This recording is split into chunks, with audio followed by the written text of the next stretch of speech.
Hello friends, welcome back to Telugu cinema ముచ్చట్లు. Actors Lavanya Tripathi కొంచెం gap తర్వాత లీడ్ రోల్ చేసిన miss perfect series Disney plus హాట్స్టార్లో స్ట్రీమింగ్కి అవైలబుల్గా ఉంది.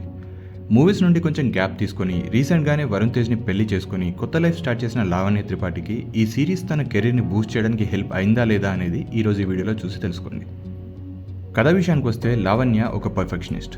అన్ని పనులు నీట్గా చేయాలి, ప్రతిదీ నీట్ అండ్ క్లీన్గా ఉండాలి అని అనుకుంటూ ఉంటుంది. అలా తన పర్ఫెక్షన్ వల్లే తనని ప్రేమించిన పంజాబీ అబ్బాయి కూడా తనని వదిలేసి వెళ్ళిపోతాడు.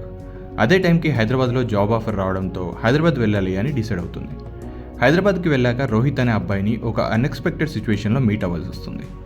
ఆ తర్వాత తన లైఫ్ ఎలా మారింది, రోహిత్ లైఫ్ని లావణ్య ఎలా ఇంపాక్ట్ చేసింది, లావణ్య లక్ష్మిగా ఎందుకు మారాల్సి వచ్చింది అనేది మిగతా కథ.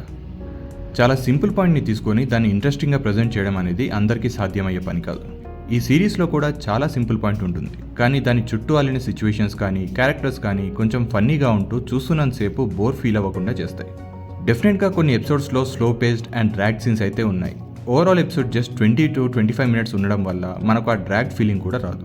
జస్ట్ ఒక సింపుల్ పాయింట్తో కొంచెం కన్ఫ్యూజన్ క్రియేట్ చేసి క్యారెక్టర్స్ మధ్యలో ఎమోషన్స్ని కనెక్ట్ చేస్తూ వెళ్ళే ఈ సిరీస్ చాలా మందికి ఖచ్చితంగా కనెక్ట్ అయ్యే ఛాన్స్ ఉంది. పైగా తక్కువ లెంత్ ఉండడంతో వీకెండ్కి ఫ్యామిలీతో కూర్చొని మరీ చూసేలా ఉంటుంది. క్యారెక్టరైజేషన్స్ మరీ కొత్తగా లేకపోయినా ఈ మధ్య మాస్ మసాలా కమర్షియల్ సినిమాలే ఎక్కువగా చూస్తూ ఉండడం వల్ల ఈ సిరీస్ కొంచెం ఫ్రెష్గా అనిపిస్తుంది. రీసెంట్గా రిలీజ్ అయిన చాలా సిరీస్లాగా ఇందులో బూతులు ఎక్కువ యూజ్ చేయకుండా, వల్గారిటీ ఎక్కువ లేకుండా సింపుల్ ఫ్లోతో వెళ్తుంది ఈ సిరీస్. జస్ట్ ఒక అపార్ట్మెంట్లో కొన్ని క్యారెక్టర్స్ చుట్టూనే అల్లిన ఒక కామెడీ ఎంటర్టైనర్ ఇది. డెఫినెట్గా ఈ వీకెండ్కి వాచ్ చేయడానికి మంచి చాయిస్. ఇక యాక్టింగ్ విషయానికి వస్తే లావణ్య త్రిపాఠి తన ఫస్ట్ మూవీలో ఇంప్రెస్ చేసినంతగా మళ్ళీ ఏ సినిమాలో కూడా ఇంప్రెస్ చేయలేకపోయిందని చెప్పాలి. ఇందులో కూడా తన పర్ఫార్మెన్స్ సోసోగానే అనిపిస్తుంది. బిగ్ బాస్ విన్నర్ అభిజిత్ కూడా ఆ రోల్లో సెట్ అవ్వలేదేమో అనిపిస్తుంది. తన పర్ఫార్మెన్స్ అండ్ డైలాగ్ డెలివరీ కొంచెం ఆర్టిఫిషియల్గా అనిపిస్తాయి. హర్షవర్ధన్ కనిపించేది కొద్దిసేపే అయినా తన పర్ఫార్మెన్స్తో నవ్విస్తారు. ఝాన్సీ, మహేష్ విట్ట, అభిజ్ఞ అండ్ మిగతా యాక్టర్స్ అందరూ వాళ్ళ క్యారెక్టర్స్ వరకు బాగానే చేశారు. టెక్నికల్గా కూడా ఈ సిరీస్ పర్లేదు అనిపిస్తుంది. ప్రశాంత్ విహారీ బ్యాక్గ్రౌండ్ స్కోర్ ఇంప్రెసివ్గా లేకపోయినా బిట్ సాంగ్స్ బాగానే అనిపిస్తాయి. కెమెరా వర్క్ కూడా బాగానే ఉంది. ప్రొడక్షన్ వాల్యూస్ కూడా ఓకే.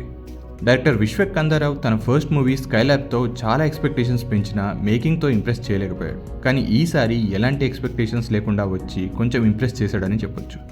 అక్కడక్కడ కొంచెం బోర్ అనిపించినా ఓవరాల్గా ఒక మంచి ఎంటర్టైనింగ్ సిరీస్ని ప్రజెంట్ చేశాడు. సో ఈ వీకెండ్కి ఏదైనా ఎంటర్టైనింగ్గా చూడాలి అనుకుంటే ఈ మిస్ పర్ఫెక్ట్ని డిస్నీ ప్లస్ హాట్స్టార్లో చూసేయండి. అలాగే ఈ వీడియో నచ్చితే లైక్ కొట్టి ఇలాంటి మరిన్ని వీడియోస్ కోసం మా ఛానల్కి సబ్స్క్రైబ్ చేసుకోవడం మాత్రం మర్చిపోకండి. Thank you for watching this video.